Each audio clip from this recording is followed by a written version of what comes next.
Assalamualaikum warahmatullahi wabarakatuh. Bismillahirrahmanirrahim.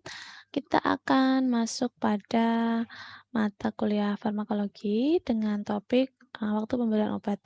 Di sini Ibu jelaskan kemarin terlewat terkait dengan waktu-waktu yang harus kita ketahui terkait dengan waktu paruh dari pengobatan. Namun sebelumnya mari kita berdoa terlebih dahulu. Bismillahirrahmanirrahim. Raditu Islami wa bi Muhammadin nabiyya wa rasulah.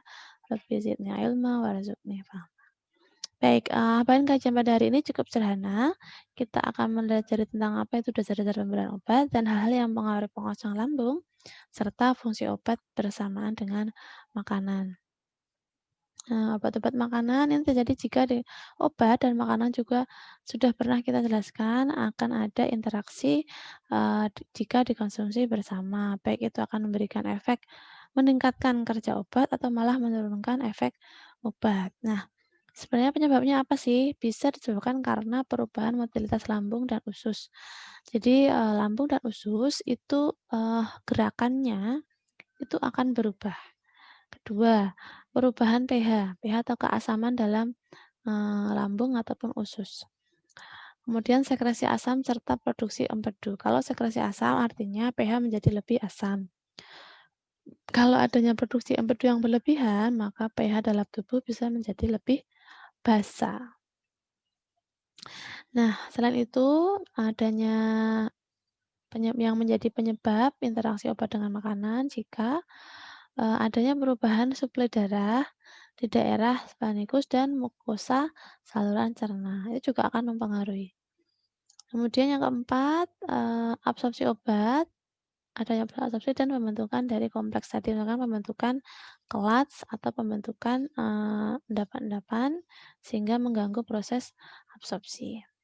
Kemudian proses transportasi aktif obat oleh makanan, di sini juga mempengaruhi, di mana nanti obat dan makanan itu bisa dibawa ke sel target melalui proses transport aktif. Jadi harus perlu diketahui. Selain itu juga ada perubahan biotransformasi dan eliminasi. Lalu pengaruh-pengaruh terbesar di antara tadi itu adalah proses atau pengaruh dari pengosongan lambung. Nah, yang bisa menyebabkan lambung kosong, lambung itu bisa lebih cepat motilitasnya atau menjadi lebih lambat, dipengaruhi oleh beberapa hal. Bisa juga volume dari zat-zat yang kita konsumsi. Biasanya penurunan dari laju pengosongan lambung itu akan sebanding dengan volume zat yang dikonsumsi. Artinya kalau volume zatnya itu yang dikonsumsi itu sedikit, ya laju pengosongannya pun juga akan menurun atau sedikit, gitu ya. Kemudian untuk jenis makanan atau asam lemak, trigliserid, karbohidrat, dan asam amino itu juga mempengaruhi penurunan laju pengosongan lambung. Yang mana kalau untuk asam lemak itu menjadi sebanding, artinya jumlah asam lemak di dalam asam lambung dan juga panjang rantai asam lemak itu akan sebanding dengan penurunan laju pengosongan lambung. Kalau trigliserida itu akan menurunkan laju pengosongan lambung menjadi lebih besar dibandingkan dengan trigliserida yang jenuh. Jadi ada perbedaannya gitu ya. Kalau untuk penurunan laju pengosongan lambung itu akan sebanding juga dengan jumlah karbohidrat yang ada dalam lambung. Semakin banyak jumlah karbohidrat, penurunan lajunya akan sebanding juga. Begitu juga dengan jumlah asam amino yang ada di lambung, sehingga bisa mempengaruhi penurunan laju pengosongan lambung. Selain itu juga ada bentuk fisik dari makanan. Bentuk fisiknya makanan apakah cairan, apakah padat, ataukah yang lainnya. Biasanya bentuk yang cair itu biasanya juga akan lebih cepat meninggalkan lambung. Artinya bentuk cair akan lebih mudah terserap sehingga laju pengosongan pun menurun. Berbeda dengan makanan yang padat yang memang harus dipecah terlebih dahulu. Itu ya. Kemudian hal-hal lain misalkan obat-obatan seperti antikolinergik, narkotik, etanol itu juga bisa menurunkan laju dari pengosongan lambung. Sedangkan untuk metocloprami itu bisa meningkatkan laju pengosongan lambung. Nah, yang paling penting yang mungkin bisa diketahui bahwa posisi tubuh itu juga bisa mempengaruhi laju pengosongan lambung. Kalau ingin lebih cepat turun, biasanya orang disarankan untuk miring berbaring di sisi kiri. Kemudian kalau kondisi emosional juga perlu diperhatikan, selain dari obat, makanan, posisi tubuh, itu juga perlu kita perhatikan tingkat stresnya. Orang dengan stres yang cukup tinggi itu juga bisa meningkatkan laju pengosongan lambung, sedangkan depresi itu akan menurunkan laju pengosongan lambung. Jadi saling berkebalikan ya. Status penyakit juga gitu, tergantung jenis penyakitnya. Nanti apakah bisa mempengaruhi pengosongan ataukah bisa mem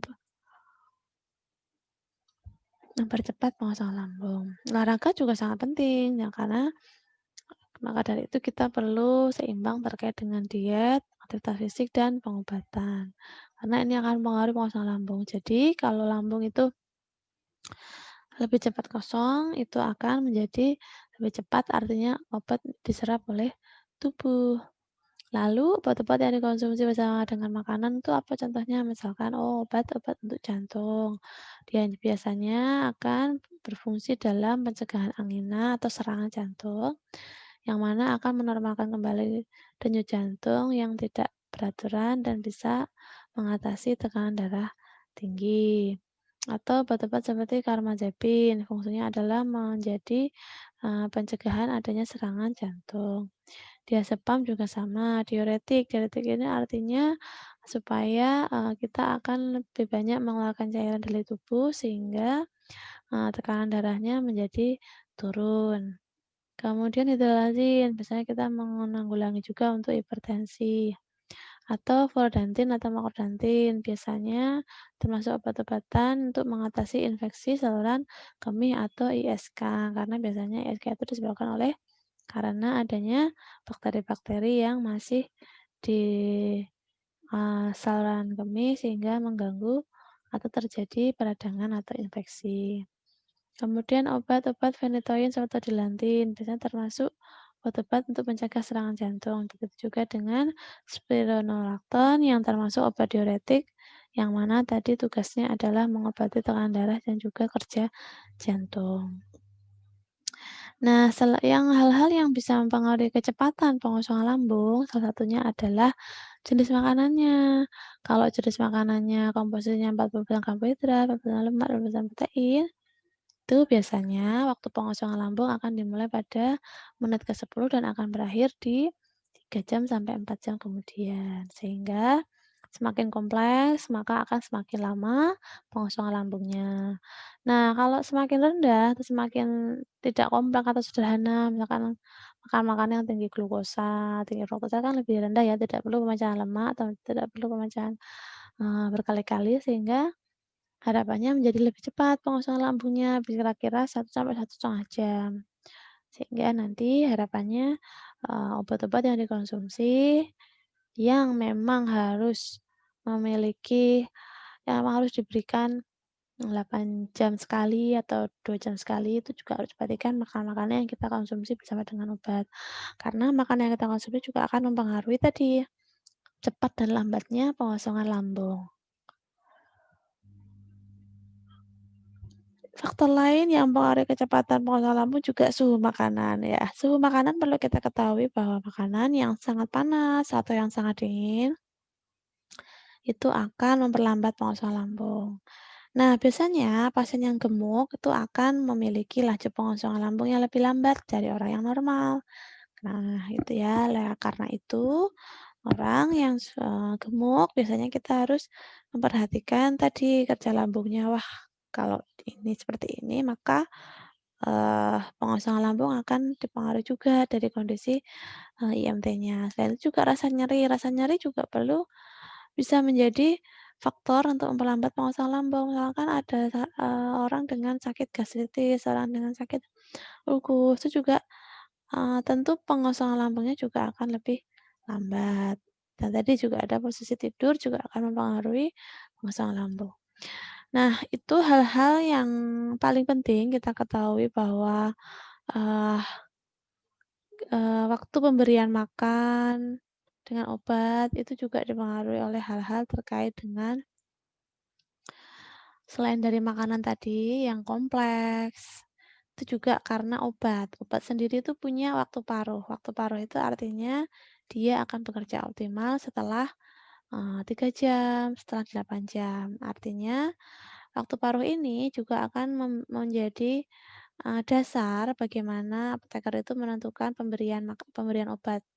Kalau dia disarankan mengkonsumsi obat itu 6 kali sehari, artinya waktu paruhnya itu pendek, sekitar 4 jam dalam satu hari. Tapi kalau, oh ini minumnya obat 3 kali sehari saja, berarti waktu paruhnya ini atau optimal waktu paruh dari obat tersebut bisa optimal bekerja itu sampai 8 jam. Jadi kalau lewat dari 8 jam, maka harus segera minum obat lagi supaya bisa tadi pengobatannya bisa benar-benar intensif. Selain itu kita juga perhatikan makan makanan mana yang, lambat menyebabkan pelambatan pengosongan lambung. Semakin kompleks, semakin tinggi suhunya juga akan menjadi lebih lambat, gitu ya. Kalau semakin rendah, semakin sederhana, kompleksitas makanannya, maka akan lebih, apa namanya, lebih cepat pengosongan lambungnya, sehingga penyerapan obat pun juga lebih cepat, gitu ya. Itu hal yang prinsip-prinsip yang Ibu harapkan dari kalian bisa paham. Harapannya, di mata kuliah ini kalian benar-benar bisa paham betul obat-obat mana yang memang harus, eee, diketahui ada kaitannya dengan interaksi dengan makanan. Baik, itu rasa cukup. Alhamdulillah rabbil alamin. Terima kasih atas perhatiannya. Semoga bermanfaat. Jangan lupa belajar, sebentar lagi akan menghadapi UTS. Eee, Tetap semangat karena, eee, memang kalian harus belajar dalam kondisi seperti ini. Makasih. Wassalamualaikum warahmatullahi wabarakatuh.